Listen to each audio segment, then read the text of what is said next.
Joe went into foster care when he was 4 years old. He moved from family to family for quite some time. His biological parents had abused him, and that's why he ended up in foster care. Joe had a standard bag of tricks that he liked to do when he got to a new home. See, the saying goes, when kids are having problems, they can talk them out or they can act them out. Joe was not adept at talking them out, so he acted out the problems that he was having in his life. One of those standard bag of tricks that he had was to place a thin layer of butter in front of the door. Then Joe would find himself a spot near the door and sit and wait for his foster family, mom or dad, to come home.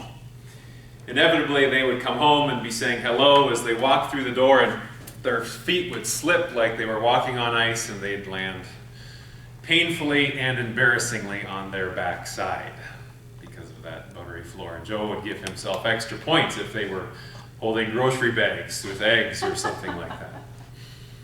Another one of his tricks that he wasn't able to do as often, but boy, when he could do this one, he sure got a kick out of it, was to get a hold of some fireworks.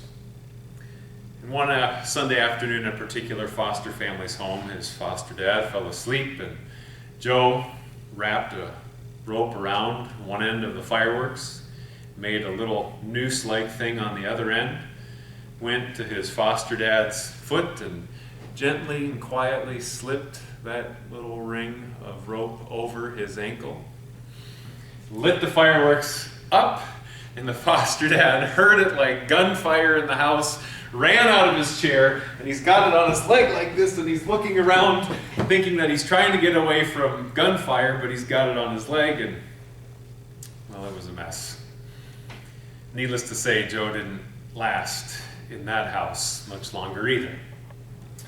Those are some of the funnier ways that Joe handled his situation, and there are some things that happened to him that also were not so funny. One was his parents, his biological parents, would set up visits with him and habitually not even show up for those visits. He was sexually abused by other foster kids that were in a home with him while he was in the system. When he got to be 15, Joe went to stay with a new family. He went to stay with a man named Big Tom and his wife Sylvie.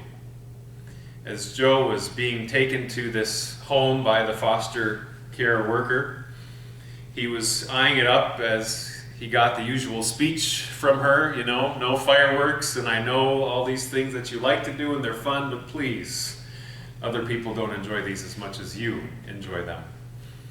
Joe was hardly listening though, because as he pulled up to the house, he's looking for weaknesses. He sees a cat, maybe could do something there.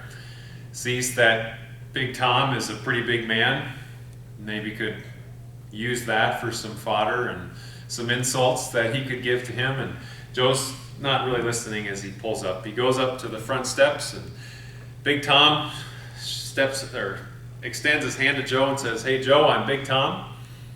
Welcome to our home." His wife comes out, and this is a little petite gal named Sylvie, and she very sweetly says, "Joe, welcome to our house. We're glad that you're here."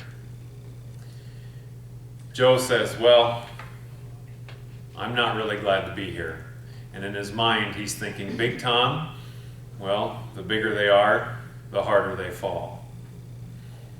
Joe ended up staying with Big Tom and Sylvie longer than he'd ever stayed at another house. 2 years. He's getting to the end of high school, and he's getting more and more agitated all the time because he's using his usual bag of tricks. He took that cat and covered it with butter, and then later on he even shaved the cat, and it had no hair at all. That's the way he cleaned up the butter when they asked him to clean up the cat after he did that. And this is getting to Joe because while Big Tom and Sylvie aren't exactly enjoying his antics, at the same time, it doesn't seem to get to them. that makes him even more frustrated. Well, Joe, because he had been there for a while, actually developed some friends at his school, though they maybe weren't the friends that were good for Joe. And one night they were at a party drinking, and Joe decided to drive his friend's car home. Two mistakes he made that evening. The first one was that he was going 90 miles an hour. Well, three mistakes. That was the first one. The second one is that he had too much to drink. And the third one was that he was driving with a suspended license. Thankfully for Joe, he flew 90 miles an hour right by a police officer. That police officer pulled him over, and Joe went to jail. Well, who do you think he called when he was in jail? Big Tom. Called Big Tom. There was silence on the end of the line for a while because Joe didn't really know what to say. And Big Tom said, "Joe, just tell me what's going on."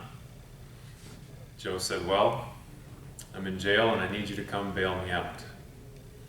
Big Tom said, "I'd be happy to do that, Joe, but I'm going to wait till the morning." We hung up. Big Tom went just as he promised and picked up Joe the next morning from jail. And on the way home, he was silent. Not a word said the whole car ride. After they got out of the car, they're walking to the house. Joe turns over to Big Tom and says, "I don't get it. I'm in jail. I've done all this other stuff to you and to your wife, and you guys just keep me around. How come you're putting up with this and me and all this things and antics that I'm doing?" And Big Tom looks at him and says, "You know what, Joe? When we look at you, we don't see a problem. We don't see a problem to fix. We see a person to love. We see an opportunity." And that went right into Joe's heart and soul. And something happened in him that day that hadn't happened to him before. He began to trust Big Tom and Sylvie. And the moral of this story is that one caring adult can make a huge difference in the life of a child. Madam Toastmaster.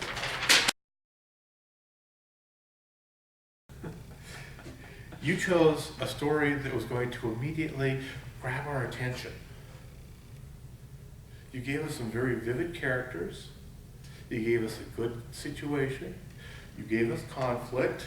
And you told us some of the things that Joe would do. Then he got down to Joe and Big Tom. And you were saying nothing was working. He was trying to get in trouble and wasn't. What's going on? Finally, he gets thrown in jail, and then you get to your moral of the story and actually a twist to the story. Because you would expect, if he's in jail and Big Tom said, "Well, you're going to stay there overnight," he's going to be mad.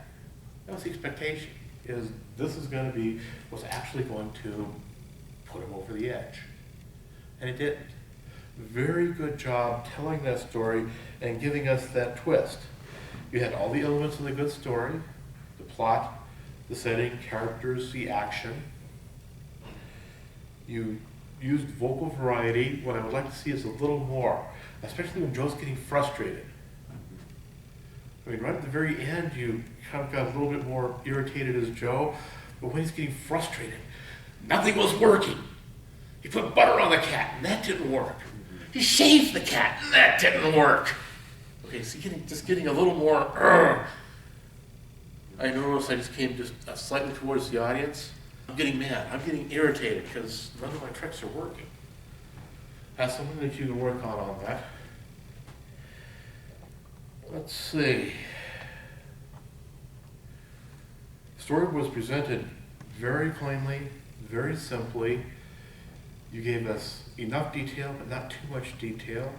You had a very good moral to the story. You had that twist. Tried to use a little more vocal variety, get a little more irritated when you're doing this.